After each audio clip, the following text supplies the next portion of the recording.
Hello and welcome back from our Charlie and the Chocolate Factory. Chapter 9, Grandpa Joe Takes a Gamble. The next day, when Charlie came home from school and went in to see his grandparents, he found that only Grandpa Joe was awake. The other three were all snoring loudly. Shh, whispered Grandpa Joe as he beckoned to Charlie to come closer. Charlie tiptoed over and stood beside the bed. The old man gave Charlie a sly grin, and then he started rummaging under his pillow with one hand. And when the hand came out again, there was an ancient leather purse clutched in the fingers. Under cover of the bedclothes, the old man opened the purse and tipped it upside down. Out fell a single silver 10-cent piece. "It's my secret hoard," he whispered. "The others don't know I've got it, and now you and I are going to have one more fling at finding that last ticket. How about it, eh? But you'll have to help me." "Are you sure you want to spend your money on that, Grandpa?" Charlie whispered. "Of course I'm sure," sputtered the old man excitedly. "Don't stand there arguing. I'm just as crazy as you are to find that ticket. Here, take the money and run down to the street to the nearest store and buy the first Wonka candy bar you see and bring it straight back to me, and we'll open it together." Charlie took the little silver coin and slipped quickly out of the room.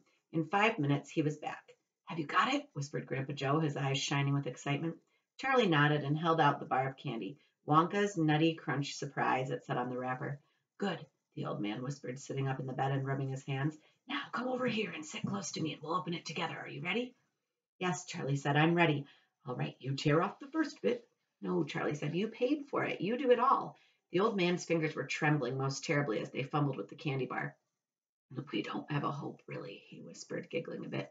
"You know we don't have a hope, don't you?" "Yes," Charlie said, "I know that." They looked at each other and both started giggling nervously. "Mind you," Grandpa Joe said, "there is just that tiny chance that it might be the one. Don't you agree?" "Yes," Charlie said, "of course. Why don't you open it, Grandpa?" "All in good time, my boy, all in good time. Which end do you think I ought to open first?" "That corner, the one furthest from you. Just tear off a tiny bit, not quite enough for us to see anything." "Like that?" the old man said. "Yes, now a bit more."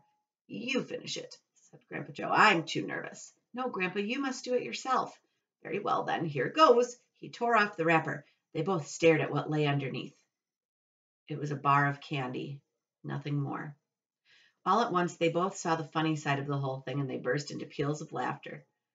"What the heck's going on?" cried Grandma Josephine, waking up suddenly. "Nothing," said Grandpa Joe. "You go on back to sleep." Chapter 10. The family begins to starve. During the next 2 weeks, the weather turned very cold. First came the snow. It began very suddenly one morning, just as Charlie Bucket was getting dressed for school. Standing by the window, he saw the huge flakes drifting slowly down out of an icy sky that was the color of steel. By evening, it lay 4 feet deep around the tiny house, and Mr. Bucket had to dig a path from the front door to the road.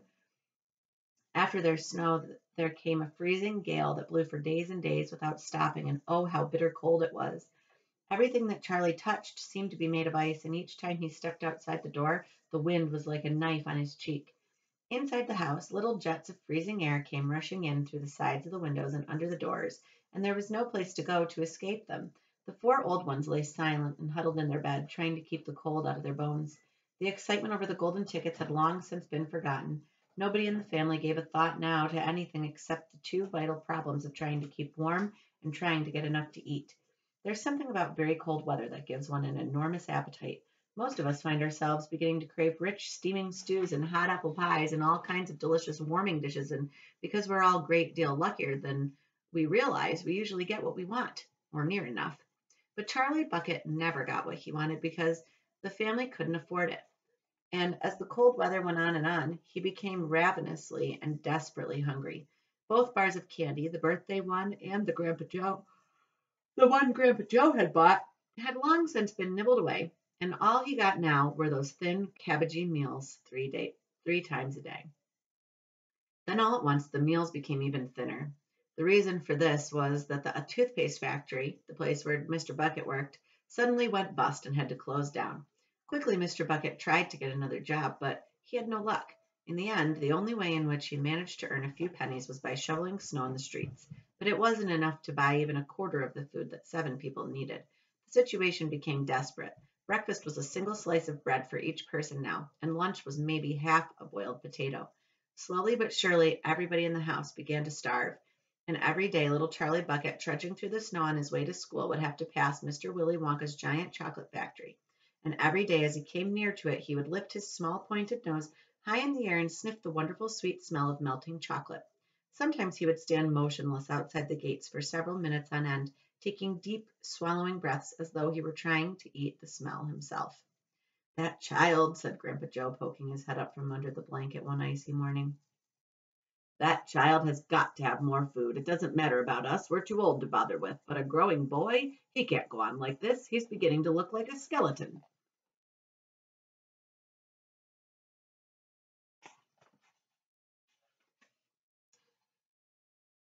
"What can one do?" murmured Grandma Josephine miserably. "He refuses to take any of ours.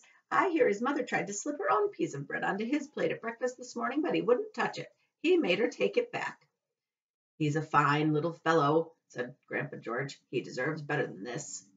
The cruel weather went on, and every day Charlie Bucket grew thinner and thinner. His face became frighteningly white and pinched. The skin was drawn so tightly over his cheeks that you could see the shapes of the bones underneath. It seemed doubtful whether he would go on much longer like this without becoming dangerously ill. And now, very calmly, with that curious wisdom that seems to come so often to small children in times of hardship, he began to make little changes here and there in some of the things that he did so as to save his strength. In the mornings he left the house 10 minutes earlier so that he could walk slowly to school without ever having to run. He sat quietly in the classroom during recess, resting himself, while the others rushed out the doors and threw snowballs and wrestled in the snow. Everything he did now he did slowly and carefully to prevent exhaustion. Then one afternoon, walking back home with the icy wind in his face and incidentally feeling hungrier than he had ever felt before, his eye was caught suddenly by a piece of paper that was lying in the gutter in the snow. The paper was of a greenish color, and there was something vaguely familiar about it. Charlie stepped off the curb and bent down to examine it. Part of it was buried under the snow, but he saw at once what it was. It was a dollar bill. Quickly he looked around him. Had someone just dropped it? No, that was impossible because of the way the part of it was buried. Several people went hurrying past him on the sidewalk, their chins sunk deep in the collars of their coats, their feet crunching in the snow. None of them was searching for any money. None of them was taking the slightest notice of the small boy crouching in the gutter. Then, was it his, this dollar? Could he have it? Carefully, Charlie pulled it out from under the snow. It was damp and dirty, but otherwise perfect.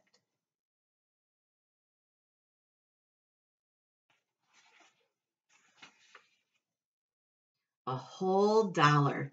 He held it tightly between his shivering fingers, gazing down at it all. It meant one thing to him at that moment, only one thing. It meant food.